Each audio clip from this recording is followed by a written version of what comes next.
L'info, c'est à la bonne heure sur GTV. Bonsoir à toutes et à tous. Merci de suivre l'actualité de ce jeudi 29 janvier 2026, dont voici les titres.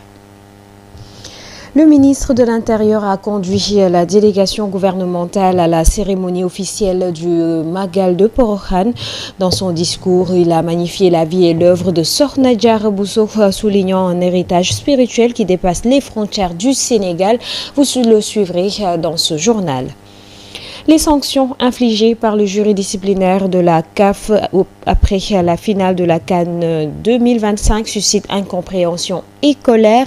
Le sélectionneur national écope de 5 matchs de suspension et d'une lourde amende, tandis que 2 joueurs clés sont suspendus pour 2 rencontres chacun, une décision qui laisse de nombreux Sénégalais perplexes. Vous les suivrez dans un reportage. La NACIM annonce une houle dangereuse sur plusieurs zones côtières du pays. Des vagues pouvant atteindre jusqu'à 3,5 mètres sont attendues, appelant les populations à une vigilance accrue. Et puis la CEDEAO qui lève les sanctions, l'ensemble des sanctions encore en vigueur contre la Guinée et annonce sa réintégration totale au sein de tous les organes décisionnels et des activités d'intégration régionale à la suite de l'élection présidentielle du 17 janvier dernier. Nous y reviendrons dans ce journal que nous allons développer tout de suite.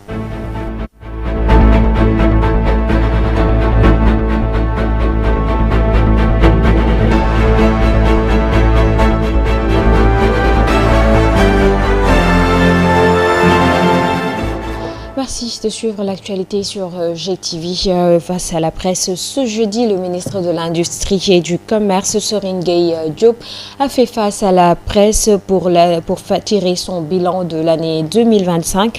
Selon lui, le Sénégal a fait des avancées significatives dans l'importation et l'exportation des produits locaux. Les propos du ministre Serigne Gueye Diop que je vous propose de suivre. Première fois, def nañu 9 mois sans importer soble. Vous avez remarqué l'année dernière, pour la première fois, que nous sommes restés 9 mois sans importer d'oignons. Et cela est possible grâce aux efforts que nous avons fournis dans ce secteur. Mais pour l'année prochaine, nous avons pris des précautions avec les chambres froides construites pour, dans 1 an ou 2, pouvoir stocker la quantité de production d'oignons, voire même l'exporter. Donc, pour l'oignon, nous avons atteint presque 75% de couverture pour au mois de septembre régler le problème. En ce qui concerne l'importation, en général, le Sénégal importait 350 000 tonnes d'oignons. Mais cette année, nous l'avons réduit à 180 000 tonnes, ce qui montre que l'importation est en baisse et cela est dû à une bonne production. Pour la carotte aussi, c'est la même chose et là, nous sommes même allés jusqu'à 12 mois. Pour la pomme de terre, nous avons également eu des avancées, car pratiquement depuis le 16 janvier, nous avons fermé le marché. Cette année, nous fermons le marché presque pendant 12 mois. C'est au mois de février que nous avons importé une petite quantité de 10 000 tonnes avant de refermer le marché. Cela veut dire que c'est la première fois que le Sénégal reste presque 12 mois sans importer de pommes de terre. Le problème que nous avons rencontré l'année dernière était le manque de stockage, car si vous n'avez pas de chambre froide, vous ne pouvez pas produire suffisamment. Alors cette année, avec nos partenaires, nous avons une capacité de 160 000 tonnes, car le Sénégal consomme environ 150 000 tonnes de pommes de terre. 25 000, 12 000 tonnes par mois à peu près. Je vous l'annonçais en titre, le ministre de l'Intérieur a conduit la délégation gouvernementale à l'occasion de la cérémonie officielle du Magal de Porokhane. Maître Bamba Cissé est revenu dans son discours sur la vie et l'œuvre de Sokhna Diarra Bousso, consacré aux préceptes de l'islam. Selon lui, Sokhna Diarra Bousso dépasse les frontières du Sénégal pour devenir un exemple pour toutes les femmes du monde entier. Suivons les propos du ministre de l'Intérieur, Maître Bamba Cissé.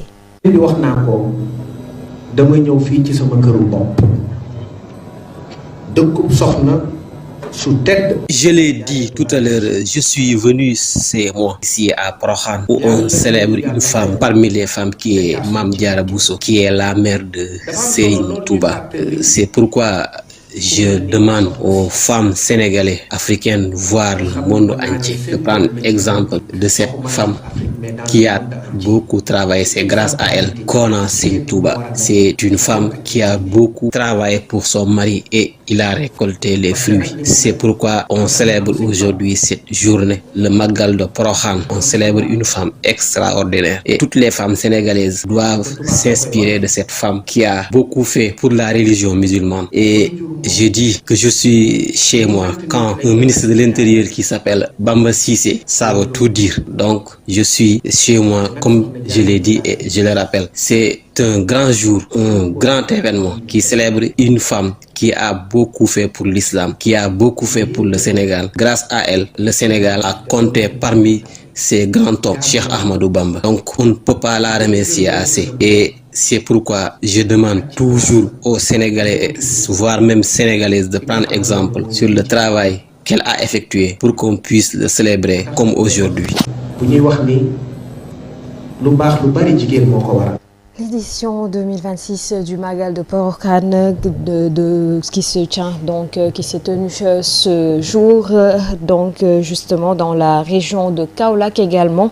L'événement religieux dédié à la mère du fondateur du mouridisme accueille chaque année des milliers de pèlerins pour venir célébrer Sokhna Diarra Bousso. Un rappel sur sa vie et son œuvre signé Aïssatou Ba. Sokhna Diarra, de par son ascendance, elle a hérité d'une piété tellement pure qu'elle a acquis le surnom de Diarratullah, c'est-à-dire la voisine de Dieu. À sa vénérée mère, Sokhna Asta Walo, elle doit une très solide formation dans les sciences religieuses et une profonde maîtrise de la pratique du soufisme, science que la plupart des musulmans de la sous-région ignoraient à l'époque. Dans son ouvrage Minanul Bakil Khadim, Serigne Mohamed Bassirou Mbacké nous apprend que malgré le lourd fardeau des travaux domestiques et les services de son époux, Sokhna Diarra savait trouver le temps de s'occuper de l'éducation et de la formation de ses enfants. La vie de Mame Diarra Bousso, qui n'aura duré que 33 ans, malgré son œuvre monumentale, doit faire école chez la gente féminine musulmane en général et mouride en particulier.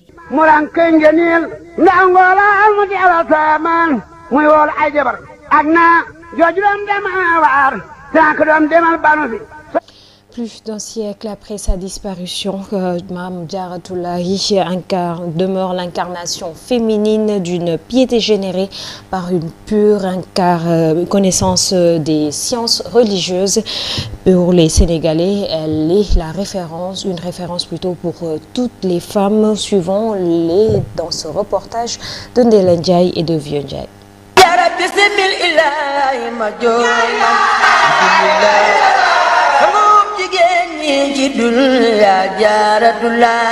La communauté mouride célèbre ce jeudi 29 janvier 2025 Mame Diarra Bousso, dit Diarratullah. Il n'a pas vécu longtemps, mais sa mémoire se perpétue à travers les générations. Sokhna Mariama Bousso, dit Mame Diarra Bousso, née vers 1833 à Goloré, a disparu en 1866 à l'âge de 33 ans. Une vie courte, mais qui laisse un héritage incommensurable. Moi, personnellement, je suis contente et très fière du comportement de Sokhna Diarra parce que c'est une référence pour toutes les femmes. Donc, on doit essayer d'appliquer son comportement et essayer de suivre aussi ses pas parce que c'est une femme vertueuse qui a beaucoup fait dans son ménage et beaucoup à supporter parce qu'elle était une épouse obéissante. Donc, elle a beaucoup fait, donc nous devons essayer de suivre ses pas.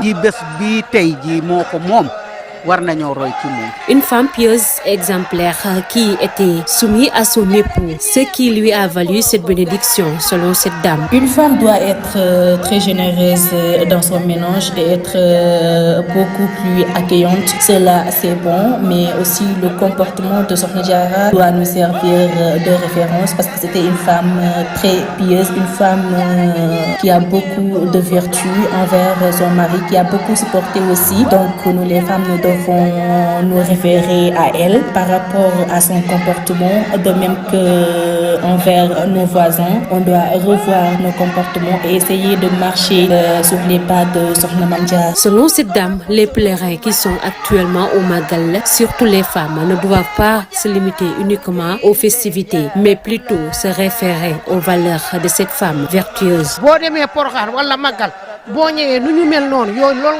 Quand les gens partent à Touba ou bien même à Porokhane, ils doivent essayer tant bien que mal de suivre le comportement des habitants de ces deux lieux saints. Mais maintenant, les femmes n'ont plus l'habitude de le faire. Elles ne sont pas endurantes dans leur ménage. Parce que dans un mariage, il y aura toujours une période dans laquelle la femme devra rester dans son ménage uniquement pour les enfants.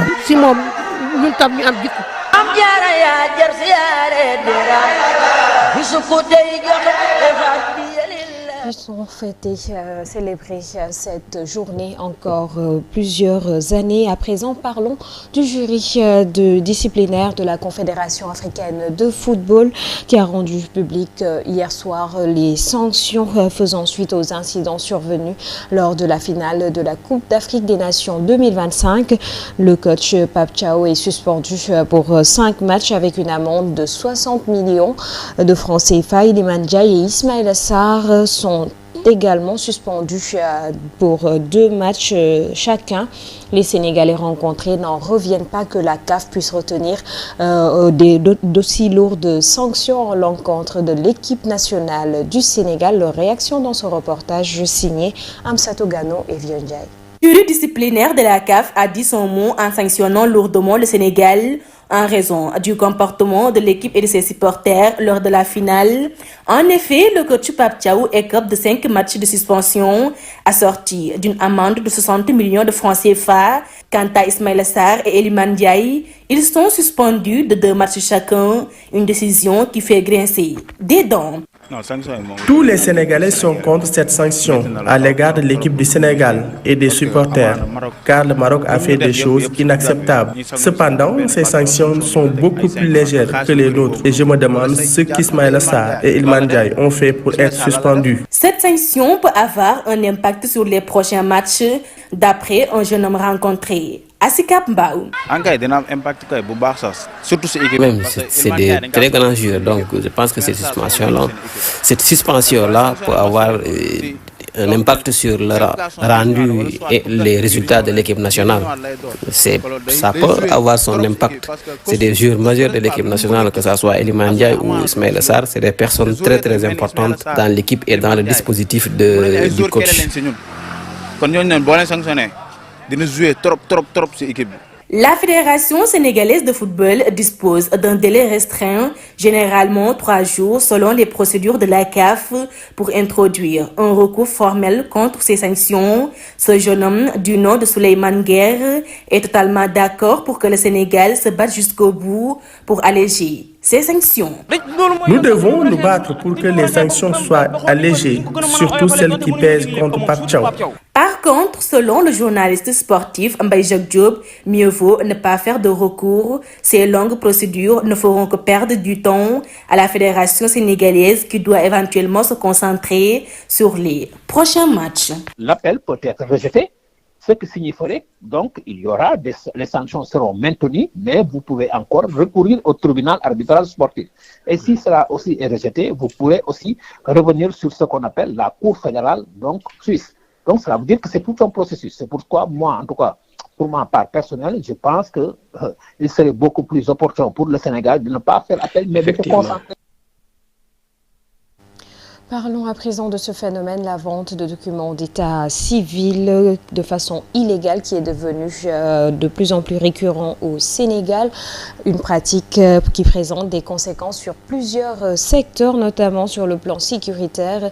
Ils sont nombreux, ces Sénégalais, à fustiger cet acte et interpellent l'État pour mettre fin à ces pratiques qui nuisent à la vie des personnes. Reportage Abdoulaye Dieye et Boubacar Diagne. Vente de faux documents est devenu un phénomène récurrent au Sénégal. Une pratique largement dénoncée par les citoyens. Un étranger qui quitte son pays pour venir au Sénégal et se faire des papiers de manière illégale et anormale. Déjà, c'est un délit et cela expose même la vie privée d'une personne sans même qu'elle le sache. Le problème est récurrent. Déjà, c'est un problème pour obtenir un extrait à la mairie. Parfois, on te dit même ne pas trouver le numéro de l'extrait. Soit tu paies, soit tu fais appel au juge pour obtenir un autre document. Dans ce contexte, Major Kandi s'est exprimé sur la question. Selon lui, cette situation s'explique par plusieurs facteurs, notamment des failles institutionnelles et un manque de contrôle. Les populations autochtones là, qui sont dans les régions, si elles n'ont pas d'intérêt, par exemple, de déclarer un enfant, comme si c'était le cas d'un fonctionnaire, parfois ils ont le certificat de naissance et ils ne déclarent pas parce que le père n'est pas sur place, la maman n'a pas de pièce d'identité et ainsi de suite. Et l'enfant, au moment d'aller à l'école, se trouve dans un dilemme. Et dans le cas d'espèce, il y a certains qui attendent les audiences foraines, mais d'autres ne l'attendent pas. Ils s'arrangent avec les officiers d'état civil qui les transcrivent dans les registres quand même d'une manière plus ou moins irrégulière. Il interpelle ainsi l'État qu'il estime en partie responsable et appelle à des mesures fortes pour mettre un terme à ces pratiques frauduleuses. L'État est responsable parce qu'un État doit s'organiser pour deux hypothèses. En ce qui concerne la libre circulation des personnes et leurs biens, l'État doit faire de sorte que ceux qui viennent au Sénégal soient déclarés officiellement. Quand ils viennent déclarer, quand même, on verra que cette personne a été une étrangère. Et l'enfant est né au Sénégal, on lui fait naître au Sénégal un acte de naissance.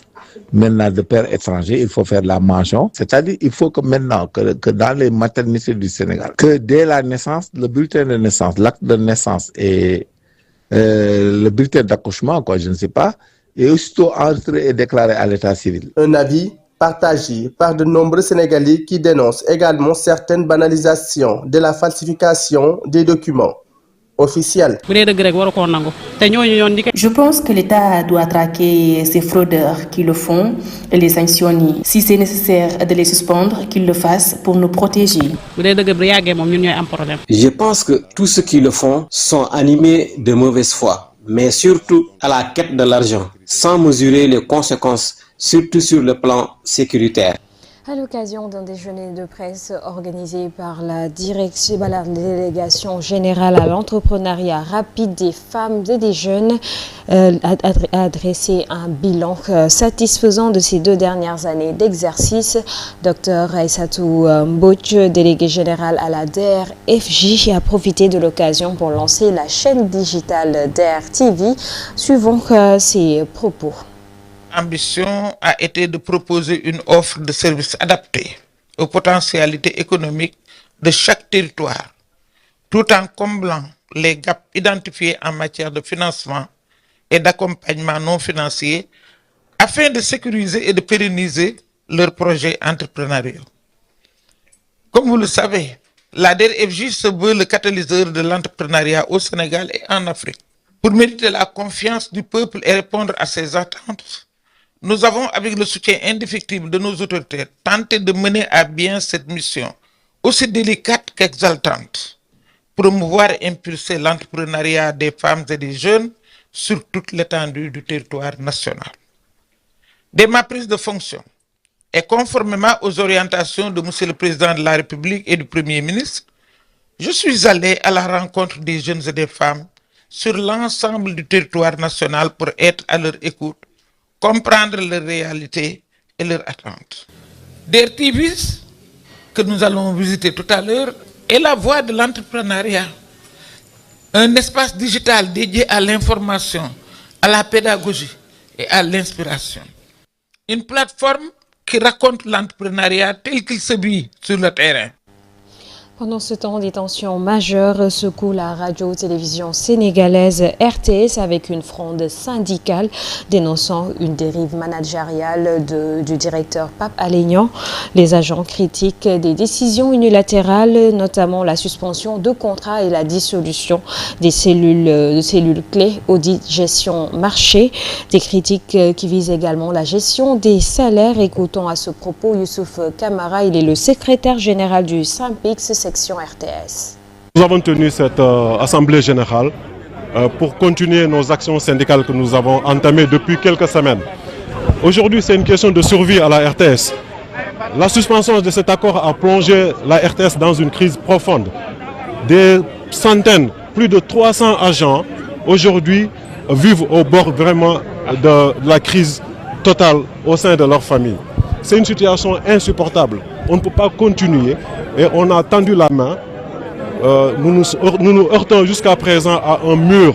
La direction générale reste dans une posture de mépris vis-à-vis des syndicats, vis-à-vis des travailleurs de la RTS. Et cette situation ne peut pas perdurer.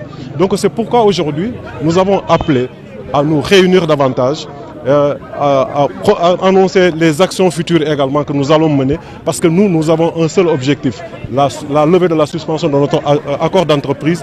Si cela n'est pas fait, nous continuerons à nous battre avec les moyens qui sont les nôtres, parce que quand même c'est une question de survie.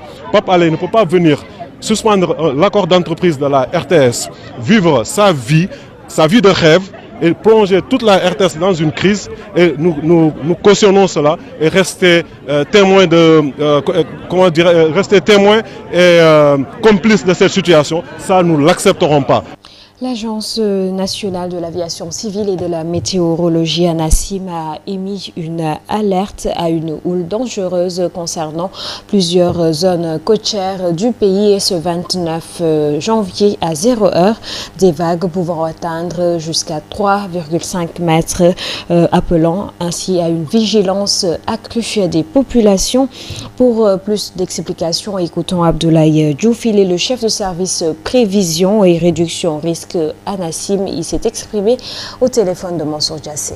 ANACIM vous annonce l'arrivée d'une houle dangereuse sur le littoral sénégalais.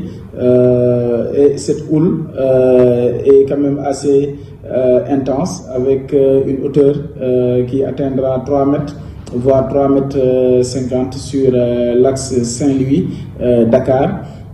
Mais aussi elle peut atteindre 2,5 mètres de hauteur, c'est-à-dire une hauteur moindre que sur la Grande Côte, sur l'axe Petite Côte Casamance, c'est-à-dire sur l'axe Mbour-Casamance. Et cette houle est attendue à partir de ce jeudi à 0h, c'est-à-dire la nuit du mercredi au jeudi, et devrait se dissiper à partir du dimanche 1er février 2026. Donc de ce fait, nous profitons de cette occasion pour sensibiliser nos amis pêcheurs à prendre conscience de l'arrivée de cette houle et de prendre les dispositions jusqu'à ce que celle-ci puisse s'en aller. La communauté des États de l'Afrique de l'Ouest, CEDEAO, en partenariat avec le comité national chargé de la gestion de la situation des réfugiés et personnes et le Haut Commissariat des Nations Unies pour les réfugiés, a mobilisé plus de 300 millions de francs CFA pour financer des personnes réfugiées. Ces financements visent à renforcer l'assistance humanitaire, médicale et socio-économique des populations affectées. Écoutons à ce propos Fatou Sow Sarr, commissaire des affaires humanitaires et sociales de la CEDEAO. Le Sénégal, en 2022, a mis en place des lois, des textes et règlements qui facilitent la vie des populations apatrides dans son espace. Donc la CEDEAO vient juste pour appuyer le Sénégal en reconnaissant les efforts qui ont été faits par ce pays. Le programme que nous apportons aujourd'hui, qui tourne autour de 300 millions de francs CFA, est un appui qui a comme objectif d'aider à l'autonomisation des personnes réfugiées ou déplacées qui retournent dans leur espace, comme la Casamance, comme les populations réfugiées de la vallée du fleuve, comme les apatrides qui viennent d'autres pays et que le Sénégal accueille. Les réfugiés, les personnes apatrides ne sont pas seulement des personnes qui viennent dans nos pays pour chercher refuge, mais c'est aussi des ressources humaines. Et ça, il ne faut pas l'oublier. Ce sont des personnes qui viennent avec des compétences. Ce sont des personnes qui ont des qualifications. Et donc, c'est des personnes qui peuvent contribuer à la création de richesses dans nos propres espaces. Et nous parlons toujours justement de la CEDEAO, mais cette fois-ci à l'international, à la suite de l'élection de Mamadi Doumbia à la présidence de la République de Guinée le 17 janvier 2026. La CEDEAO, par l'intermédiaire de la conférence des chefs d'État et de gouvernement, a décidé de lever avec effet immédiat l'ensemble des sanctions encore en vigueur contre la Guinée ainsi que contre les acteurs impliqués dans le processus de transition. L'organisation communautaire annonce également la réintégration totale de la République de Guinée au sein de tous les organes décisionnels de la CEDEAO ainsi que dans les activités d'intégration régionale. Et puis au Niger, l'aéroport international de Niamey a été le théâtre de violences tard ce mercredi. De fortes détonations et des tirs nourris ont été signalés cette nuit donc dans la zone. Le calme est revenu, mais l'identité des assaillants n'est pas encore connue et aucun bilan n'est disponible pour l'instant. C'est ce qui met un terme à cette édition. Merci de l'avoir suivi. Excellente suite de programme.